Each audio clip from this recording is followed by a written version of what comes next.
Bismillahirrahmanirrahim. Alhamdulillahilladzi arsala rasulahu bil huda wa dinil haqq liyudhhirahu 'ala ad-dini kullihi wa kafa billahi shahida. Wa ashhadu an la ilaha illallah wahdahu la syarika lah iqraran bihi wa tauhida. Wa ashhadu anna Muhammadan 'abduhu wa rasuluh sallallahu alaihi wa ala alihi wa sahbihi wa sallama tasliman mazida, amma ba'd. Pada kajian atau majlis keempat ini kita ingin membahas sikap berikutnya yang harus diambil atau segera dilakukan oleh kaum muslimin terkait dengan saudara-saudara kita kaum muslimin al-mustad'afin yang ada di Palestina. Namun sebelum menginjak ke masalah tersebut, satu permasalahan penting terkait dengan pembahasan yang kemarin kita bahas, yaitu masalah ad-du'a. Baik doa dalam pengertian kunut nazilah jika telah memenuhi persyaratannya yang sudah kita sebutkan, ataupun doa-doa yang lainnya di waktu-waktu yang disunnahkan dan dihimbau untuk seorang muslim memperbanyak doa padanya. Yang penting untuk disebutkan dalam kesempatan ini bahwa doa itu adalah sebuah ibadah. Ad-doa adalah sebuah ibadah. Jika kita mengetahui bahwa doa itu adalah ibadah, maka untuk bisa tergolong sebagai ibadah yang makbulah, ibadah yang diterima di sisi Allah Subhanahu wa taala, harus memenuhi persyaratannya. Yang pertama, bahwa doa itu harus dilakukan dengan penuh keikhlasan. Baik doa itu saya katakan tadi dalam bentuk kunut nazilah ataupun yang lainnya, harus dilakukan dalam rangka mengharapkan ridha Allah Subhanahu wa taala. Mengharapkan benar-benar jalan keluar, makhraj dari apa yang sedang dihadapi. Jangan sampai doa tersebut dalam bentuk apapun doa yang dia lakukan untuk berbagai kepentingan-kepentingan. Menyerukan umat untuk kunut nazilah, tetapi untuk kepentingan-kepentingan lainnya. Maka kita mengingatkan diri kita semuanya agar doa tersebut dilakukan dengan ikhlas, karena Allah Subhanahu wa taala mengharap apa yang telah Allah siapkan dari berbagai janji untuk kaum mukminin, yang Allah itu la yukhliful mi'ad, bahwa Allah tidak pernah menyelisihi janjinya. Yang kedua, dan kemarin sudah sempat kita singgung, bahwa doa itu harus penuh dengan sikap mutaba'ah. Dilaksanakan sesuai dengan sunnah Rasulullah sallallahu alaihi wasallam, tidak dilakukan dengan berbagai bentuk amalan yang tidak dicontohkan oleh Rasulullah sallallahu alaihi wasallam, berbagai amalan yang muhdats, yang diada-adakan, yang bid'ah, yang sama sekali tidak pernah dibimbingkan oleh sang uswatun hasanah, yaitu Rasulullah sallallahu alaihi wasallam. Allah Subhanahu wa ta'ala, Rasulullah menyatakan, man amila amalan laisa alaihi amruna fahuwa raddun. Barang siapa yang beramal suatu amalan termasuk doa di dalamnya, yang mana amalan tersebut bukan dari perkara yang diperintahkan atau bukan daripada yang kami perintahkan, yang kami contohkan tata caranya, bentuknya, maka niscaya doa tersebut atau amalan tersebut tertolak kepada pelakunya. Maka hal ini penting untuk diketahui oleh setiap muslim. Kemudian yang juga harus diketahui bahwa seorang hamba ketika berdoa kepada Allah Subhanahu wa taala, di samping di sana ada beberapa adab penting yang harus diketahui, namun yang lebih mendesak untuk segera diketahui bahwa doa seorang hamba itu tidaklah diterima oleh Allah Subhanahu wa taala dan tidaklah pula dikabulkan oleh Allah Subhanahu wa taala kecuali jika yang pertama tadi tawaffar asyurut, terpenuhi berbagai persyaratan yang sudah kita isyaratkan tadi. Yang kedua, intifa'u al-mawani', hilangnya penghalang-penghalang terkabulkannya doa. Bahwa doa itu bisa terhalangi untuk dikabulkan oleh Allah Subhanahu wa taala. Walaupun hamba tersebut telah banyak berdoa dan mengulang-ulanginya. Walaupun hamba tersebut ikhlas di dalam berdoa. Dan bahkan doanya sudah sesuai dengan sunnah Rasulullah sallallahu alaihi wasallam. Tidak dicampuri atau dikotori oleh berbagai kesyirikan atau niat-niat yang tidak ikhlas karena Allah Subhanahu wa taala, atau sudah tidak lagi dicampuri oleh berbagai amalan yang diada-adakan yang tidak sesuai dengan sunnah Rasul sallallahu alaihi wasallam, namun doa tersebut bisa terhalang dari pengkabulan Allah Subhanahu wa taala, dan bahwasanya Allah tidak akan menjawab doanya jika ternyata di situ ada beberapa bentuk penghalang yang menghalangi diturunkannya jawaban Allah Subhanahu wa taala. Yang pertama adalah at-tawassu' fi aklil haram wa syurbil haram wa libsil haram.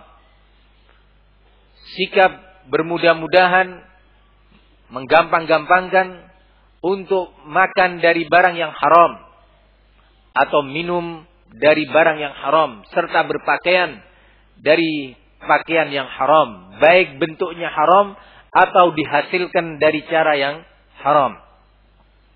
Ini adalah salah satu bentuk dihalanginya sebuah doa atau tidak terkabulkannya doa seorang hamba, walaupun telah dilakukan dengan ikhlas dan penuh sikap mutaba'ah, meneladani Rasulullah sallallahu alaihi wasallam dalam bentuk doanya.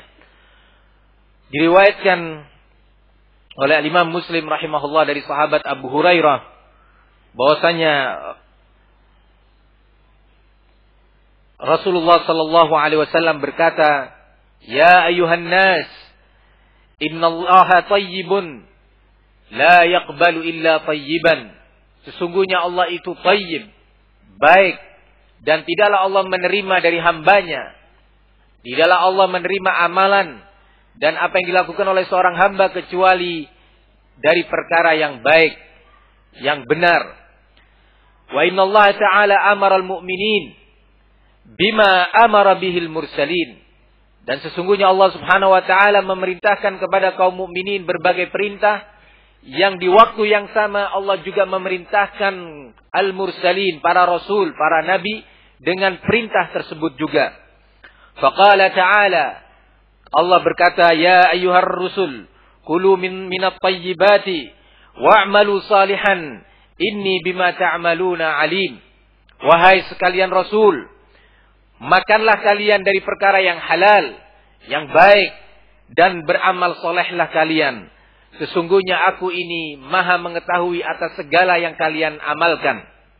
Ini adalah perintah yang Allah perintahkan kepada para nabi, para rasul, yaitu memerintahkan mereka untuk memakan dari perkara yang halal, minum dari perkara yang halal, yang baik, yang diridhai oleh Allah Subhanahu wa taala, dan diperintahkan untuk beramal saleh, meninggalkan kemaksiatan, melakukan segala kewajiban yang Allah wajibkan kepada mereka.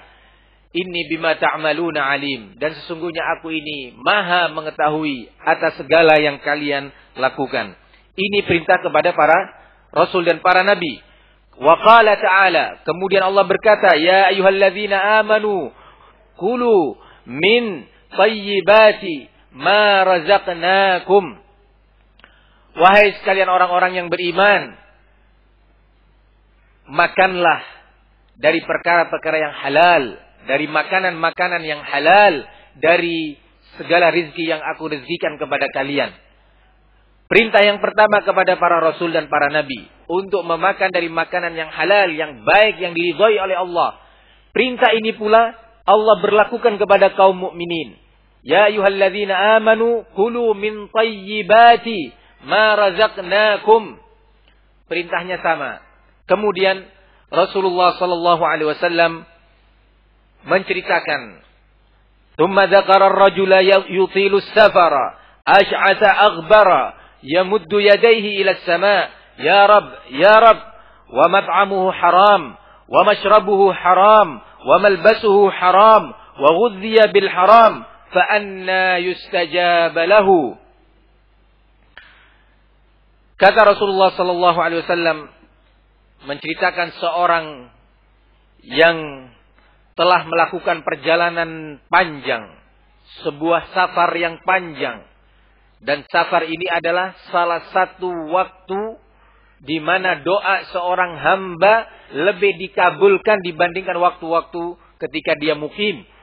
Di waktu safar adalah salah satu sebab dikabulkannya doa seorang hamba. Kemudian Rasulullah menyatakan ash'atha aghbar, dalam keadaan rambutnya itu tidak teratur, tidak tersisir rapi, menunjukkan dia benar-benar dalam kondisi yang Allah Subhanahu wa taala akan mengasihani dia, akan mengasihinya. Aghbar, dan penuh dengan ghubar, penuh dengan debu di badan dan pakaiannya. Yamuddu yadaihi, ini juga sebab kedua untuk dikabulkannya doa seorang hamba. Kemudian yang ketiga, yamuddu yadaihi, mengangkat kedua tangannya. Dan mengangkat kedua tangan adalah salah satu sebab dikabulkannya doa seorang hamba. Ya Rabb, ya Rabb. Kemudian dia memanggil Allah subhanahu wa ta'ala. Ya Rabbi, dengan panggilan rububiyah.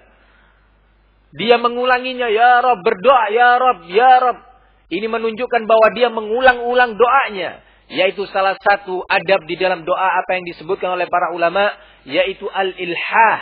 Ilhah itu melakukan doa secara berulang kali. Terus menerus, tidak ditimpa oleh rasa bosan. Dia berdoa sang hamba ini tadi. Terus meminta kepada Allah. Namun Rasulullah menyebutkan. Wa mat'amuhu haramun. Wa mashrabuhu haram. Wa malbasuhu haram. Namun pria tersebut ternyata makanan yang dia makan adalah perkara yang haram. Makanan yang dia makan itu adalah perkara yang tidak diridhai oleh Allah Subhanahu wa taala. Mungkin haram karena jenisnya yang diharamkan oleh Allah Subhanahu wa taala, atau haram karena dia dapatkan makanan tersebut dengan cara dan sistem yang haram. Mungkin barangnya itu barang yang halal, tapi dia dapatkan dengan cara riba, dia dapatkan dengan cara menipu dan mengurangi hak saudaranya, maka itu adalah makanan yang haram untuk dia makan, penghasilan yang haram. Ini semua merupakan penghalang doa, di mana seorang hamba tidak akan dikabulkan doanya oleh Allah Subhanahu wa taala. Begitu juga minuman yang dia minum dan pakaian yang dia pakai, jenisnya mungkin jenis yang halal, yaitu tidak terbuat misalkan dari sutra untuk kaum pria. Dan yang lainnya yang Allah haramkan untuk kaum pria, namun ternyata dia dapatkan dengan cara yang haram. Dengan cara-cara dan sistem yang tidak Allah ridhai atau menentang syariat Allah Subhanahu wa ta'ala. Maka Rasulullah menyatakan, فَأَنَّا يُسْتَجَابُ لَهُ. Mana mungkin, kata Rasulullah, Allah akan mengabulkan doanya. Maka dari itu, sekarang kita mengingatkan diri kita semuanya dan kaum muslimin yang hendak mendoakan untuk dirinya sendiri dan keselamatan untuk saudara-saudaranya kaum muslimin, baik di negeri Palestina ataupun di negeri-negeri yang lainnya, untuk menghancurkan musuh-musuh kaum muslimin, Yahudi, Nasara, dan yang lainnya yang telah memerangi umat Islam, mana mungkin Allah Subhanahu wa taala akan memenuhi dan mengabulkan doa kita semua, wahai kaum muslimin, sementara kita masih penuh dengan perkara-perkara yang diharamkan oleh Allah. Makanan kita, transaksi jual beli kita, minuman dan pakaian kita dipenuhi dengan haram. Riba di tengah kaum muslimin masih terus tersebar. Berbagai perbankan terus menjamur di tengah kaum muslimin. Bentuk-bentuk transaksi yang diharamkan oleh Allah Subhanahu wa taala dengan segala yang telah disebutkan baik di dalam Al-Qur'an maupun sunnah Rasulullah sallallahu alaihi wasallam tersebar di tengah-tengah muslimin. Maka tentunya ini semua sebagai penghalang, tembok penghalang yang bisa menghalangi turunnya jawaban dari Allah Subhanahu wa taala, menghalangi pengkabulan doa dari Allah Subhanahu wa taala untuk kita semuanya. Tentunya ini sebagai koreksi bagi kita semuanya, bahwa hendaknya kita di samping banyak berdoa kepada Allah Subhanahu wa taala, maka kita harus memperhatikan beberapa perkara yang menjadi persyaratan diterimanya doa dan beberapa perkara yang harus kita hilangkan karena dia tergolong sebagai penghalang dikabulkannya doa tersebut. Yang kedua adalah irtikabul ma'asi wal muharramat.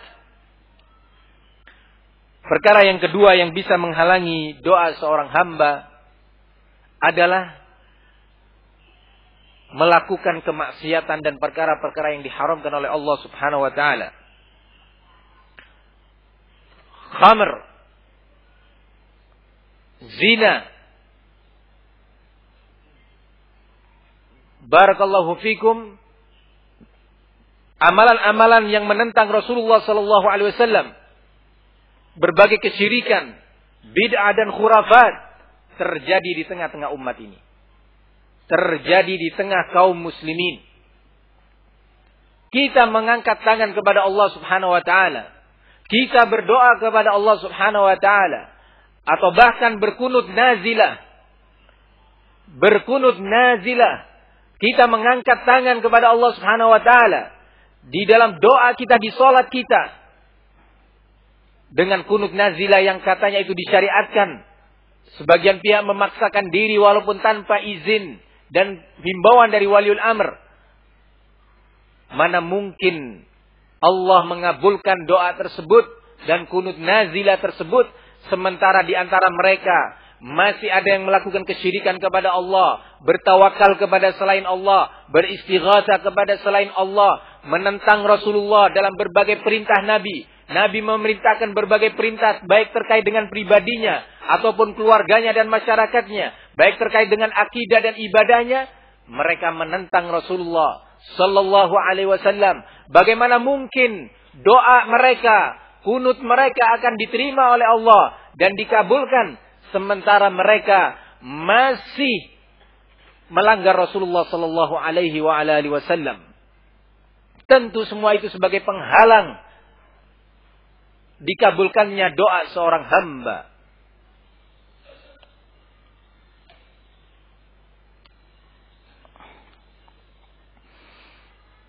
Kemudian di antara sebab penghalang dikabulkannya doa seorang hamba atau doa suatu kaum, suatu masyarakat, suatu umat adalah tarkul wajibat.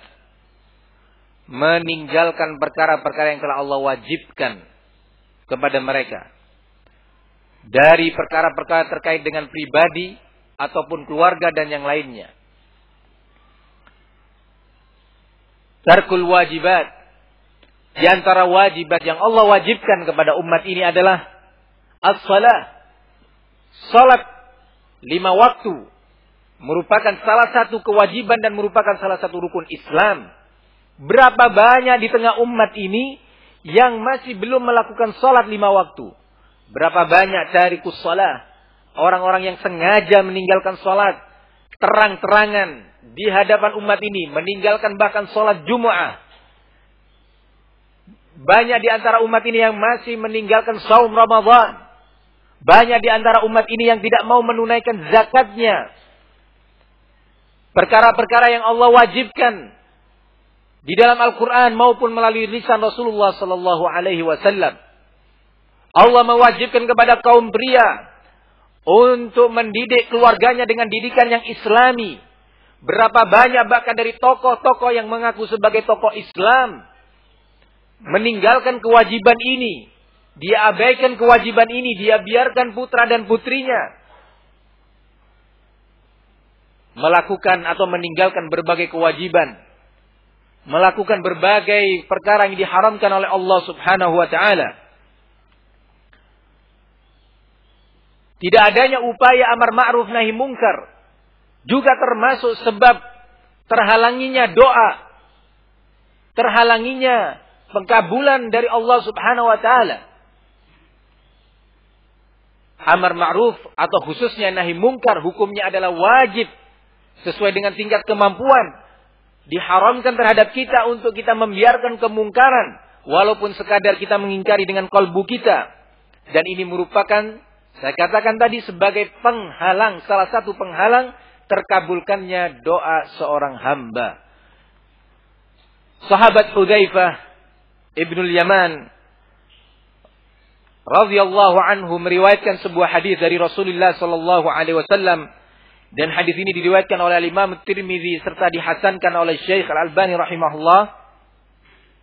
Rasulullah berkata, "Wallazi nafsi biyadihi la ta'murunna bil ma'ruf wa la tanhawunna 'anil munkar aw la yushikanna Allah ay yab'atha 'alaykum 'iqaban minhu thumma tad'unahu fala yustajabu lakum." Kata Rasulullah sallallahu alaihi wasallam, demi jiwa Muhammad, jiwaku yang berada di tangannya, hendaknya kalian melakukan amar ma'ruf dan mencegah dari kemungkaran, atau pasti Allah akan dekatkan, sudah dekat masanya untuk Allah subhanahu wa ta'ala mengirim kepada kalian sebuah iqab, sebuah hukuman, azab, dengan sebab perbuatan kalian tersebut. Tsumma tad'unahu, kemudian kalian berdoa, memohon kepada Allah, ya Allah, selamatkan kami dari azab ini, ya Allah, angkat iqab ini, hukuman ini, ya Allah. Ternyata tidak Allah kabulkan. Sekarang yang menimpa kepada kaum muslimin dalam berbagai bentuk musibah, malapetaka, penindasan musuh-musuhnya, penindasan kaum kafir terhadap kaum muslimin, kita mengkhawatirkan itu sebagai bentuk iqab dari Allah subhanahu wa ta'ala. Memang benar, orang-orang kafir itu memang benci terhadap kaum muslimin. Mereka benci dan mencari kesempatan dan peluang untuk menindas, menganiaya dan membunuh kaum muslimin. Namun, kalau Allah subhanahu wa ta'ala menghendaki untuk mereka itu gagal di dalam upayanya, tidak mampu untuk melaksanakan makarnya dan kebenciannya terhadap kaum muslimin, maka Allah akan menghalangi mereka. Mereka tidak memiliki daya dan upaya sedikit pun. Tapi ketika kita kaum muslimin telah jauh dari Allah, tidak mau melakukan amar ma'ruf nahi mungkar, berbagai kemungkaran terjadi di tengah masyarakat, kesyirikan demi kesyirikan, kubur-kubur yang diibadahi selain Allah, diistighatsai kepada selain Allah subhanahu wa ta'ala, berbagai amalan yang menyelisih sunnah Rasul sallallahu alaihi wasallam, dan berbagai kemungkaran-kemungkaran yang lainnya. Berhukum dengan selain hukum Allah, berhukum dengan cara demokrasi yang datang dari kaum Yahudi. Maka di saat seperti ini, bukannya lagi mengingkari kemungkaran, bahkan kemungkaran itu telah dipoles dan digambarkan di hadapan umat bahwa itu adalah suatu yang ma'ruf. Kebatilan telah diposisikan dan digambarkan di hadapan umat sebagai suatu yang hak. Lebih parah dari sekedar meninggalkan ingkar mungkar. Bahkan kemungkaran itu telah disuguhkan seolah-olah sebagai perkara yang ma'ruf. Dalam kondisi seperti ini, sudah dekat masanya, sangat besar kemungkinannya untuk Allah Subhanahu wa taala menurunkan iqab, hukuman atas perbuatan kita umat Islam. Dan di saat seperti itu, di saat iqab tersebut telah turun, azab tersebut telah ditimpakan kepada kita, kemudian kita mengangkat tangan berdoa kepada Allah di waktu sepertiga malam yang terakhir, di antara azan dan iqamah, di waktu sujud, di kunut witir, di kunut nazilah. Ternyata Allah tidak memberikan jawaban dan tidak mengkabulkan doanya. Apa sebabnya? Sebabnya apa yang telah kita sebutkan tadi. Maka ini sebagai koreksi bagi kita semuanya.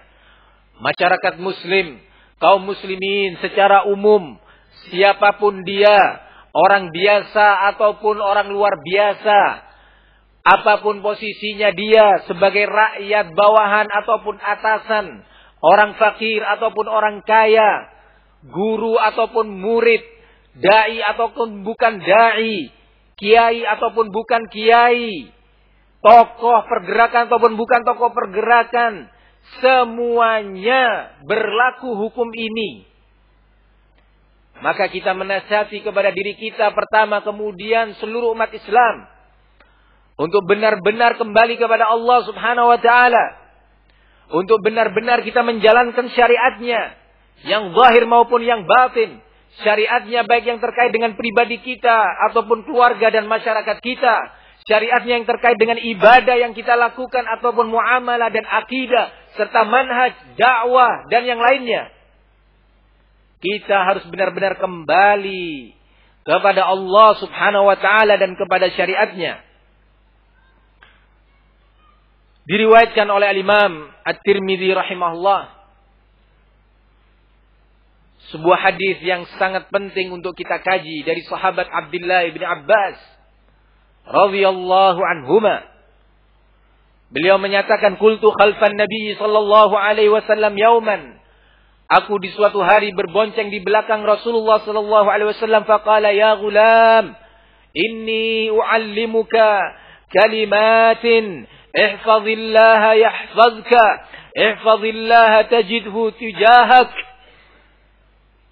Wahai anak muda, nasihat dari seorang pembimbing yang sayang kepadanya, seorang pembimbing yang menginginkan anak muda ini berakidah dengan akidah yang benar, mengerti tentang Allah sebagai Rabb-Nya. Kata Rasulullah sallallahu alaihi wasallam, wahai anak muda ini, aku akan mengajarkan kepada kamu, menyampaikan kepada kamu beberapa nasihat penting. Apa nasihat Rasulullah? Ihfazillaha yahfazka. Jagalah Allah, pasti Allah akan menjagamu. Kata para ulama, jagalah syariat Allah, jagalah batas-batas agama Allah, batas-batas ketentuan, perintah-perintah dan larangannya. Pasti Allah akan menjagamu. Ihfazillaha tajidhu tujahak. Jagalah Allah, jaga syariatnya, amalkan perintah-perintahnya, tinggalkan batasan-batasan larangannya. Tinggalkan itu semua. Lakukan apa yang diperintahkan oleh Allah, jaga baik-baik itu semua. Pasti engkau, wahai anak muda, akan mendapati Allah dimanapun kamu berada, di hadapanmu kamu, di mana kamu sedang berada, dalam keadaan apapun kamu berada. Menunjukkan bahwa pertolongan Allah akan selalu bersama seorang hamba. Perlindungan Allah akan bersama seorang hamba. Penjagaan dan pertolongan dari Allah akan senantiasa bersama seorang hamba. Apabila dia selalu menjaga batas-batas syariat Allah. Tidak mungkin Allah akan menjaga kita. Tidak mungkin Allah akan menolong kita. Tidak mungkin Allah akan melindungi kita. Apabila ternyata ketika kita mendengar perintah Allah kita gampangkan. Allah melarang dari perbuatan syirik. Kita bermudah-mudahan tidak mau mengingkari perbuatan syirik.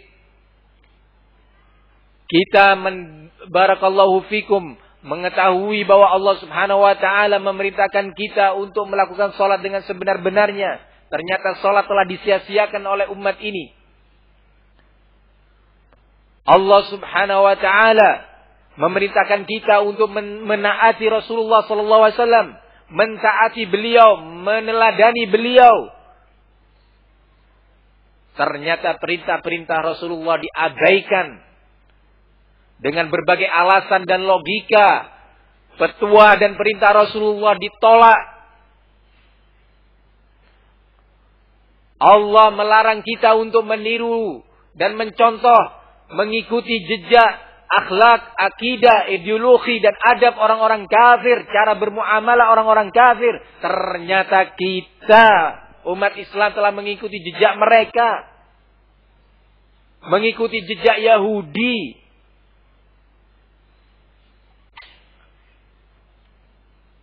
Maka Rasulullah mengingatkan kepada Ibnu Abbas, sang ghulam, ihfazillah, jagalah syariat Allah, jagalah batas-batas agama Allah Subhanahu wa taala.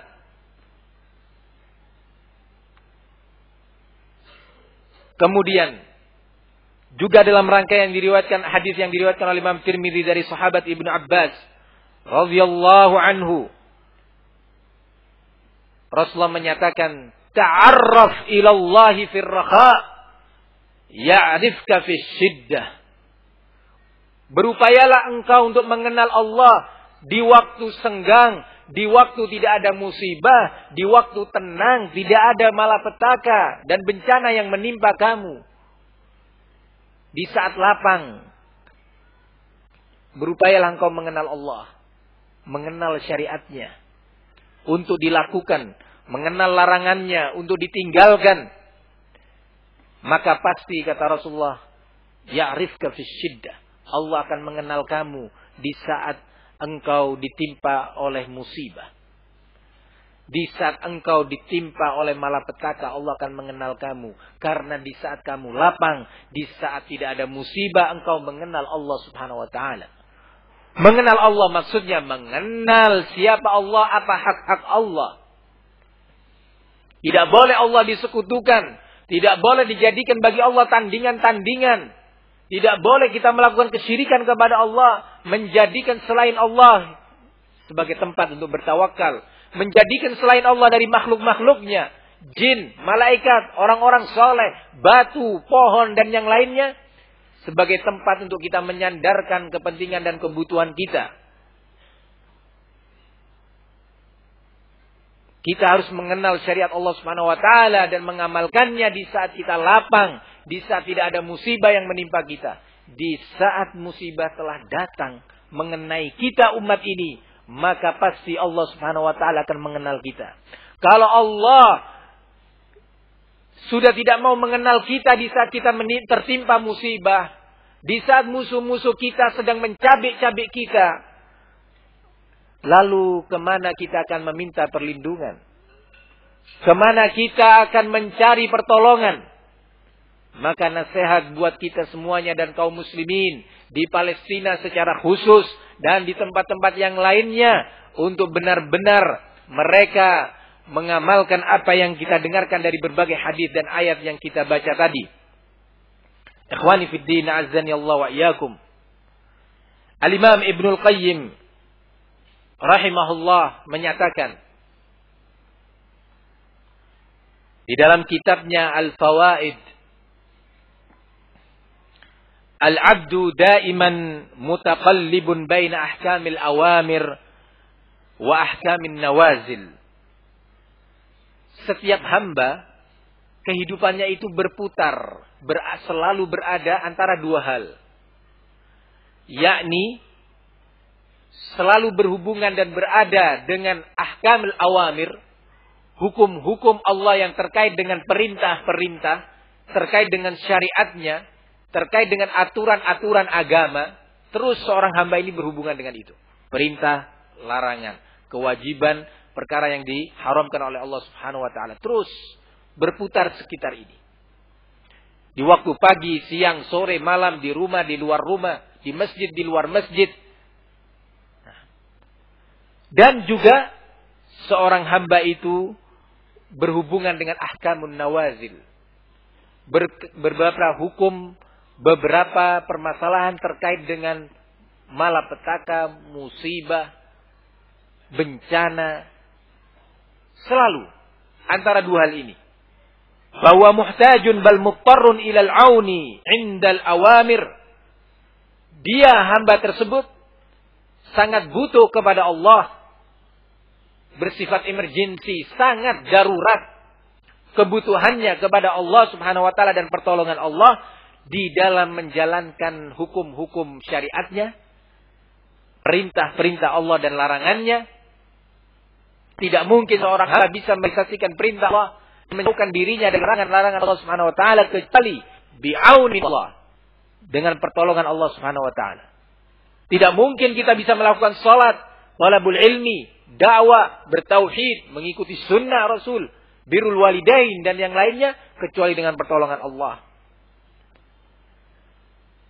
Wa ilal ludfi 'indan nawazil, dan juga sangat besar kebutuhannya, sangat darurat kebutuhan hamba tersebut atas pertolongan Allah, atas sikap lembut Allah subhanahu wa ta'ala, kasih sayang Allah di saat datangnya musibah dan malapetaka.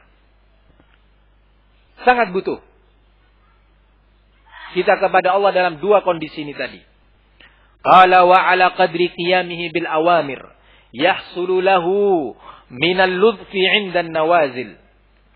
Sesuai dengan tingkat keseriusan dia di dalam beramal dan merealisasikan terkait dengan hukum-hukum dan perintah-perintah Allah.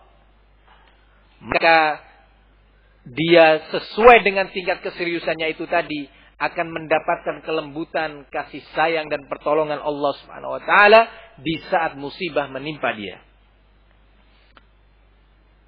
Semakin tinggi tingkat keseriusan dan kesungguhan dia beramal dengan ahkamul awamir, perintah-perintah Allah Subhanahu wa taala, maka sebesar itu pula lah kasih sayang Allah, pertolongan Allah, perlindungan Allah di saat musibah, malapetaka menimpa dia.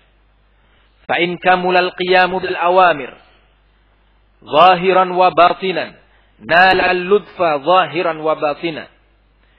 Jika semakin sempurna keseriusan dan kesungguhan dia untuk mengamalkan merealisasi perintah-perintah Allah Subhanahu wa ta'ala secara zahir maupun batin, maka pasti dia akan mendapatkan kasih sayang dan kelembutan Allah Subhanahu wa ta'ala baik secara zahir maupun batin ketika mendapatkan musibah. In qad biswaha haqa'iqiha bawatiniha tahu ludfa fil zahir qala nasibu ludfi fil batin. Kalau dia mengamalkan syariat Allah dan hukumnya tadi hanya secara zahir saja, gambar yang di hadapan manusia, tapi dia tidak mau merealisasikan hukum-hukum tersebut yang bersifat batin. Dekat benarnya, soalnya hanya zahir saja. Amar ma'ruf nahi mungkarnya hanya zahir saja. Talabul ilminya hanya zahirnya saja. Tetapi batinnya itu tidak sesuai dengan hakikat yang sebenarnya. Dia mengihmalkan, dia mengabaikan pelaksanaan hukum-hukum Allah itu secara batin, maka senilai itu pula dia akan mendapatkan kelembutan Allah secara zahir saja, tapi secara batin dia tidak mendapatkannya. Mungkin Allah selamatkan dia dari musibah terkait dengan fisiknya, Allah selamatkan dia dari malapetaka terkait dengan negerinya, kampungnya, keluarganya, namun Allah tidak menyelamatkan imannya, akidahnya, agamanya. Karena dia secara batin tidak mengamalkan syariat Allah dengan sesungguhnya. Maka perlindungan dari Allah Subhanahu wa ta'ala hanya didapat secara zahir. Allah selamatkan dari musibah negerinya, jiwa dia dan anak-anak atau putra-putrinya Allah selamatkan. Tetapi ternyata keimanannya tidak dijaga oleh Allah, tidak dilindungi oleh Allah Subhanahu wa ta'ala. Karena ketika dia beramal dengan syariat Allah hanya sebatas dengan gambaran zahirnya saja. Inilah yang kemudian Rasulullah berdoa dalam banyak yang sempat kita sebutkan. Dalam hadis Abdullah bin Umar Khattab yang diriwayatkan oleh Imam Tirmidzi, "Wala taj'al musibatan fi dinina." Ya Allah, jangan Engkau jadikan musibah yang menimpa kepada kami ini dalam urusan iman, akidah dan agama kami ini, jangan ya Allah. Ini musibah lebih besar. Maka dari itu kita harus perhatikan, barakallahu fikum, bahwa kita beramal zahir dari perkara-perkara yang diperintahkan oleh Allah Subhanahu wa taala, dan secara batin kita juga mengamalkannya dengan sungguh-sungguh.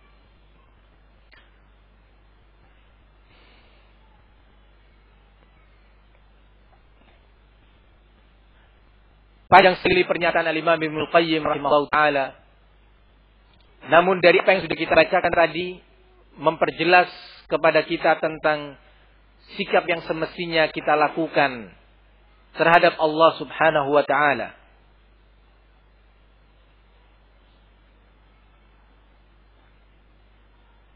Kemudian setelah kita mengetahui beberapa adab terkait dengan doa dan beberapa persyaratan yang harus dipenuhi serta beberapa penghalang terkabulkannya doa yang harus kita hindari,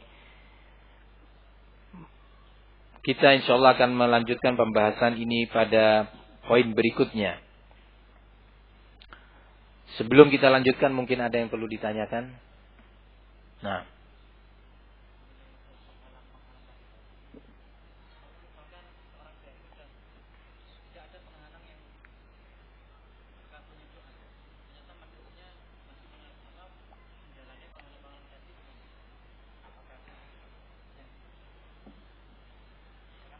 Nah, bagaimana kalau seorang dai, dia pada dirinya insyaallah sudah terpenuhi syarat-syarat dikabulkannya doa dan hilang darinya, tiada darinya penghalang-penghalang terkabulkannya doa.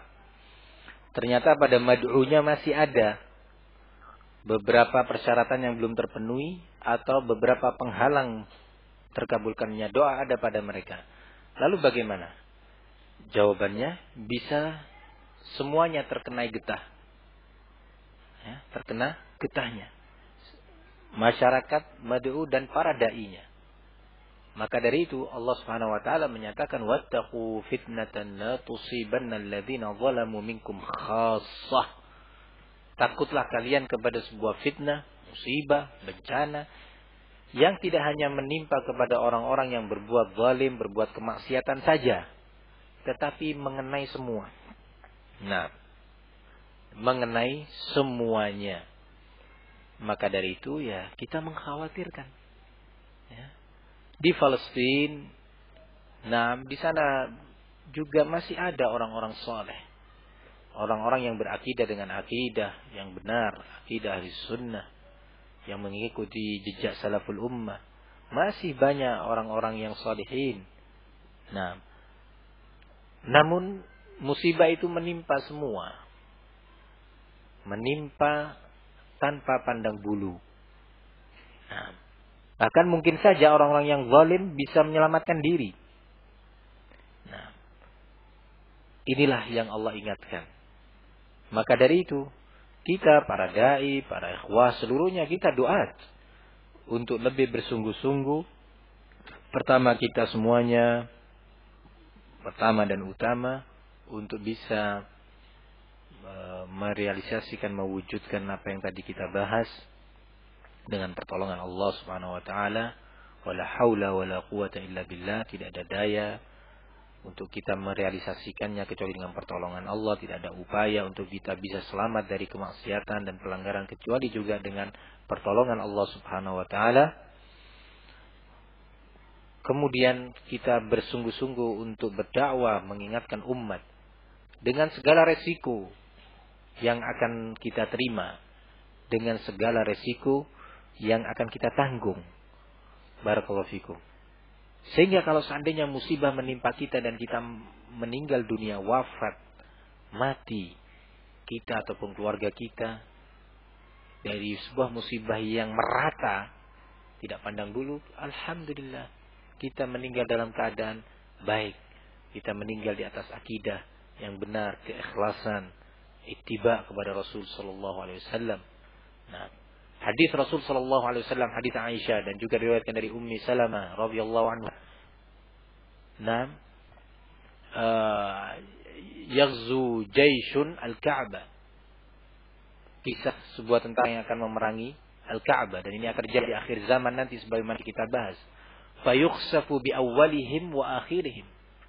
Qala ya Rasulullah inna fihim aswaqahum wa man laysa minhum. Qala yukhsafu bi awwalihim wa akhirihim wa yub'atsuna ala niyatihim.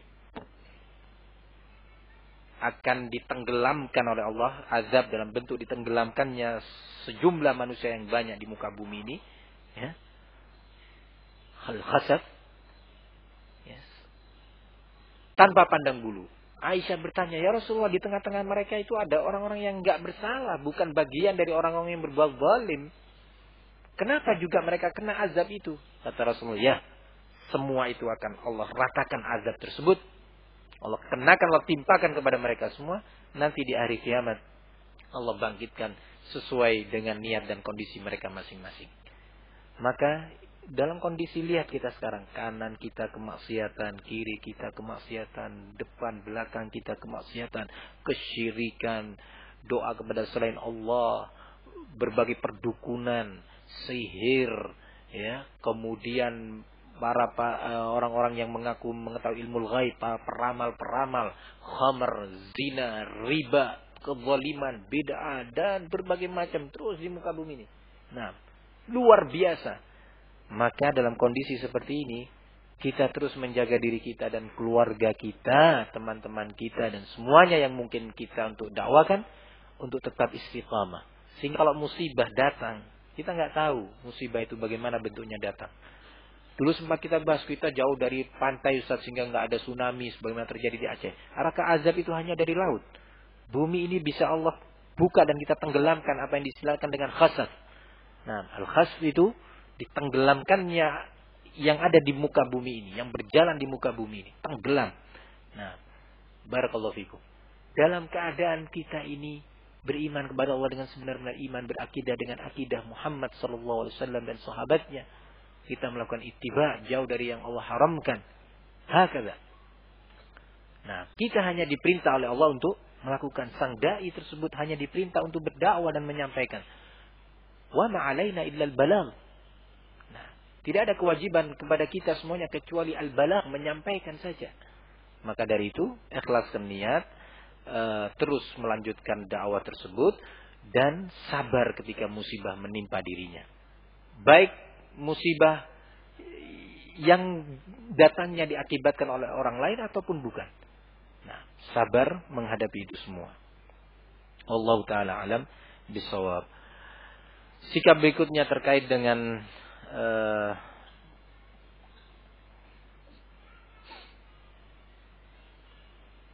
apa yang harus kita lakukan terkait dengan musibah dan tragedi di Palestina adalah kita memberikan pertolongan kepada mereka dalam bentuk dukungan atau sumbangan harta. Nah, dukungan dana dan apa yang dibutuhkan oleh mereka, obat-obatan yang sangat-sangat mereka membutuhkannya, pakaian yang juga sangat mereka membutuhkannya. Nah, ini yang bisa kita lakukan dalam kondisi seperti ini. Nah, mengumpulkan dana kemudian disalurkan melalui jalur-jalur resmi yang ditunjuk oleh negara atau diridhoi oleh negara. Nah, kita mengumpulkan dana sebatas yang bisa kita lakukan. Nah, sebatas yang bisa kita upayakan. Kemudian disalurkan melalui jalur yang tepat. Jalur yang memang pertama bisa sampai dana tersebut kepada pihak-pihak yang membutuhkannya. Jangan disalurkan dana tersebut kepada pihak-pihak yang diberikan hanya untuk kelompok dan kepentingannya saja. Dalam kondisi seperti ini memang serba sulit, terkhusus di negeri kita. terkhusus di negeri kita sangat sulit. Berbeda seperti negeri di Saudi Arabia yang akan kita sebut, langsung dari raja menghimbau masyarakat di samping sumbangan negara secara langsung, menghimbau masyarakat untuk mengumpulkan dananya. Dikumpulkanlah dana tersebut secara besar-besaran yang sampai kurang lebih 10 hari yang lalu sudah lebih dari 6 triliun rupiah. 6 triliun rupiah itu baru dalam bentuk uang. Juga kurang lebih 10 hari yang lalu, negara Saudi sudah mengirimkan 132 ton obat-obatan. Dan bukan obat-obatan generik ya. Obat-obatan asli. Di Saudi mau cari generik itu setengah mati. Waktu kita umrah mau cari, kata teman kita yang ngerti kebetulan obat-obatan, nggak ada yang generik Ustaz katanya. Semuanya. Iya. Nah, itu yang dikirim 132 ton. 10 hari yang lalu itu adalah pesawat ke-11 yang dikirim dari Saudi mengangkut obat-obatan tersebut. Pesawat ke-11 itu 10 hari yang lalu. Entah sekarang sudah terus berlanjut. Langsung himbauan dari raja. Nah, yang seperti ini enak. Ya, masyarakat nggak bingung. Mau dikemanakan sumbangannya. Nggak khawatir. Nah, beda tentunya di negeri kita. Dan semoga Allah memberikan hidayah kepada pemerintah kita. Memberikan kepada mereka taufik untuk bisa beramal dengan segala amal yang diridhai oleh Allah Subhanahu wa taala dan dijauhkan dari bitanah su, dari kaki tangan atau pendamping-pendamping yang jelek, pembisik-pembisik yang jelek. Nah, kalau di negeri kita sangat sulit. Nah, mau dihimbau ke siapa?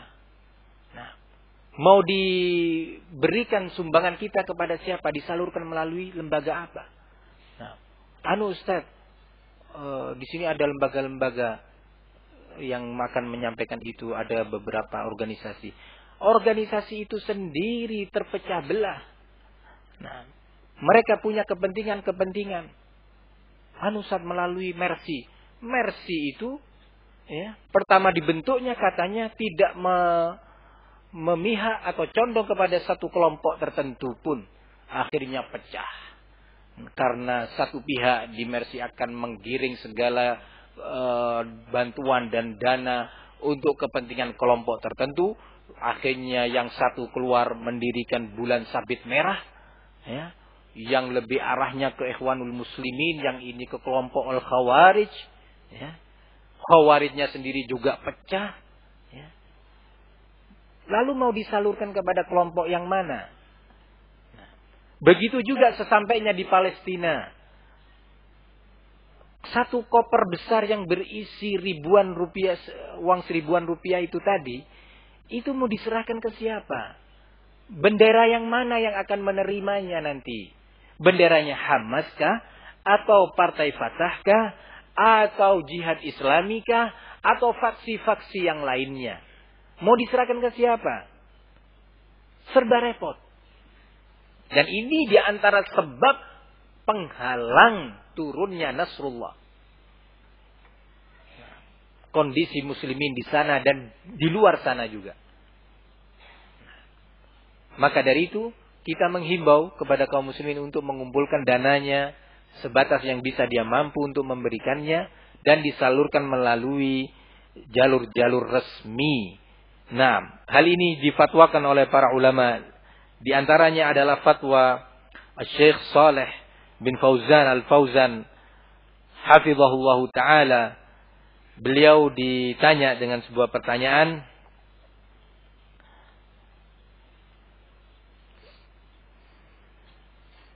Kata beliau, kata si penanya, "Ma mauqif al-muslim mimma yajri al-an ala ikhwanina fi Palestin min nahyati da'wa au badlil mal au jihad ma'ahum?" Apa sikap yang bisa diambil dan dilakukan oleh setiap muslim terkait dengan peristiwa yang menimpa saudara-saudara kita kaum muslimin di Palestina? Apakah kita bisa melakukan dakwah di sana, atau kita menyumbang dana, atau kita ikut berjihad bersama mereka? Beliau menjawab, "Al-wajib 'alal muslimin ad-du'a li ikhwanihim." Ini yang pertama.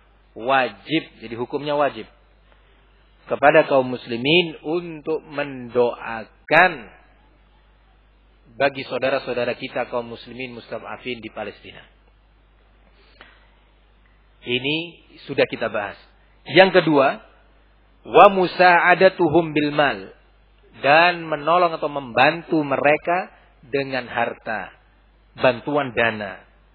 Nah, musa'adatuhum bil mal wad du'a, hadza huwal wajib. Membantu mereka dengan harta dan dana sekaligus juga dengan doa, ini adalah yang wajib. Wa hadzal ladzi yanfa'uhum wa yu'inuhum, ini yang dapat membantu mereka, ya, dan lebih bermanfaat untuk mereka. Nah, begitu juga difatwakan oleh Al-Lajnah Ad-Daimah. Al-Lajnah Ad-Daimah di bawah pimpinan Al-Mufti Al-Am di Al-Mufti Al-Am Al-Mamlakatul Arabiyyah As-Saudiyah bersama Lajnah Daimah juga memfatwakan hal yang sama, menghimbau seluruh kaum muslimin. Nah, dalam kesempatan ini ada beberapa syubhat dan kedustaan yang disampaikan oleh kelompok Al-Ikhwanul Muslimin, ya, di negeri ini dan di luar negeri ini. Pertama, bahwa negara Saudi yang memang sering diserang itu negara Saudi. Nah, yang sering dijadikan kambing hitam. Nah, tidak punya kepedulian terhadap masalah Palestina. Jawabannya adalah, pertama, ini adalah kadzib. Yaquluna illa kadziba. Tidaklah mereka berucap kecuali dusta. Pertama, secara resmi raja dan seluruh yang terkait dengannya telah menyampaikan kecaman keras terhadap Yahudi. Dan ini nggak gampang, sebuah negara. Kalau cuma mengecam di atas mimbar sini gampang. Nah, kalau saya dan antum mengecam, melaknat Yahudi itu gampang dari sini. Tapi atas nama sebuah negara resmi, itu bukan perkara yang gampang. Konsekuensinya banyak. Nah, ya, konsekuensinya itu banyak sekali. Maka raja dan pihak-pihak terkait di sana telah melakukan kecaman keras resmi atas nama negara. Ini satu, bentuk kepeduliannya. Kedua, para ulama di negeri tersebut dalam khutbah-khutbah Jumat juga telah melakukan kecaman keras terhadap kaum Yahudi. Ya sama kan cuma di mimbar para dai, para ulama. Beda di Saudi dengan di Indonesia. Di Saudi itu masjid-masjid resmi. Dai-nya juga dai resmi. Tidak boleh seorang dai berbicara sesuatu yang terkait dengan kebijaksanaan negara tanpa izin negara. Nah, barakallahu fikum. Jadi beda dengan di negeri kita. Nah, di atas mimbar Jumat presiden dicaci maki, ya, pemerintah dicaci maki, nggak ada masalah. Nah, ya, di negeri ini. Nah, kalau di sana tidak, benar-benar semuanya teratur, resmi, rapih. Nah, kemudian yang tadi sudah kita sebutkan, siapa yang menyatakan bahwa negara Saudi tidak punya kepedulian? Nah,